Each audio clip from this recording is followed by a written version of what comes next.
Norbert? Saan kayo galing? Emily! Kanina ko pa kayo inaantay ah. At saka ba't may dala kayong sasakyan? Joanna, pagsabihan mo yung mga bata, mali yung ginawa nila. Ay, nako. Kuya Bernard! Ano ba ginawa ng mga bata? Eh, tingnan mo.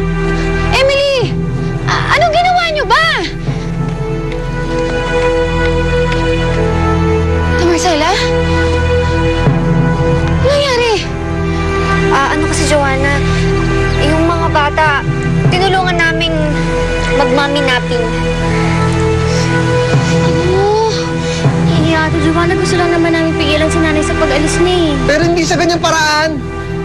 Tama ang tanay ninyo. Mali ang ginawa ninyo. Mapapahamak kayo niyan eh. Bantatay, pagbigyan niyo na po kami. Kasi pag nandito po si nanay, masusulo po natin siya. Tsaka lahat po pwede namin gawin para maalala niya kami. Hindi tulad dun sa bahay ni Tito Simon. May nagbabantay sa kanya. Pagbigyan na natin ng mga bata, Joanna. Kahit isang araw lang. Isang araw? Bakit? Nakapangako ba kayo na matapos ng isang araw, ibabalik niyo si Tita Marcela? Naku, delikado to eh. Ano ba itong pinasok ng mga bata, oh? Halika na. Sige na kayo, sige na. Aray ko.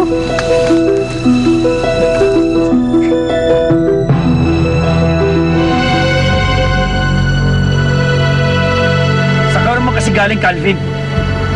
Natangay tuloy ng mga bata si Marcela. Hindi ko naman alam na mangyayari ito eh. Tinawagan ko na si Joanna, Dad. Buti nilang kamo, na-rebook ko tong flight ni Ann. Dad, paano na ako? Sino lang kasama ko umalis ngayon yan? Eto naman kasing Emily na to. Huling araw ko na nga lang dito sa Pilipinas, sinisira pa nila. Tita mo na ang bahala sa'yo. Siya na ang susundo sa'yo. Nakausap ko na siya. Kailangan mo na rin umalis dahil hindi ko na marirebook ulit yung flight mo. At kailangan na naming hanapin si Marcela. I hate them, Dad. Promise me, kukunin niyo ulit si Mami sa kanila. Hindi ako papayag na maging masaya yung tatlong yun. After what they did to me.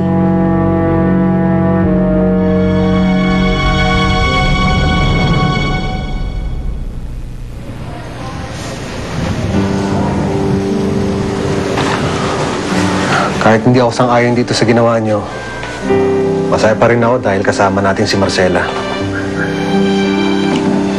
Tay, sorry po. Alam ko pong iniisip ko ngayon na dapat sinunod namin kayo.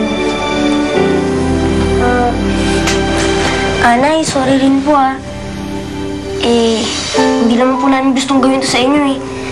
Tsaka hindi naman po namin kayo sasaktan. Pag naalala niyo na po kami, maintindihan niyo din po kung bakit namin kayo kinuha. Hindi ko naman kayo masisisi eh. Kahit naman ako sabi ko kung makita si Marcela.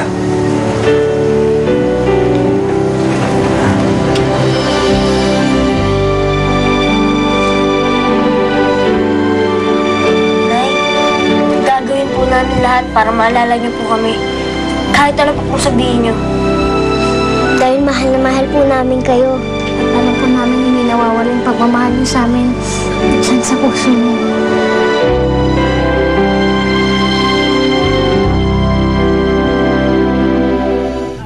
Kailan tayo nagmamadali sa kapanadali yung flight? Paano natin mahahabol yung mga bata? Alam mo, Calvin, nagtataka ko eh. Paano kaya nalaman nila na aalis ang mami mo ngayon?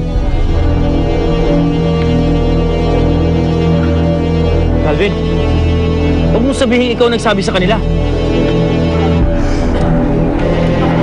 Dad, sorry. Hindi ko naman kasi alam na gagawin nila to eh. Sorry, Dad. Pasensya ka na. Pambihira, Calvin. Magiging problema na natin yung girlfriend mo. Dad, hindi naman kasama si Joanna dito. Hindi natin siya problema.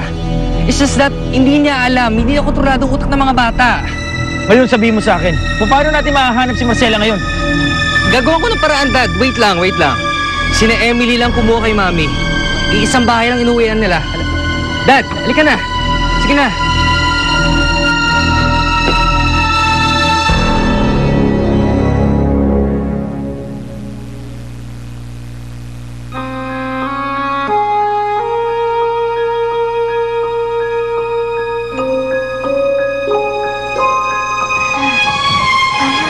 Junix. Tatay, kasi na po. Ate, maaga pa. Tsaka ngayon lang natin ulit nakasama si nanay matulog.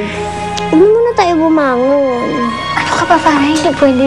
Magluluto tayo ng breakfast, yung special, para maalala na tayo ni nanay. Pancakes? Tama. Magandang idea yan, Emily. Katumahon! Sorry, na-excite lang ako. Ikaw! Nanay, Ikaw ang kumuha sa akin sa ospital! Saan niyo ako dinala? nanay, hindi mo ba ito naaalala? Bahay natin to. Kwarto dito ni tatay. Si Ann. Kailangan ako na. Hindi, nanay! Nanay! Huwag niyo na akong pigilan. Hindi kayo mga anak ko. Nay! Nay! Nay! Ito, sagot sa problema nyo. Ano yan? Panali. Tama si Lilith. Kailangan natin siya itali. Tara. Ano siya? Natali ka po namin, Nay. Sorry, ah. Itatali niyo nanay niyo? Nay, sorry walang personalan.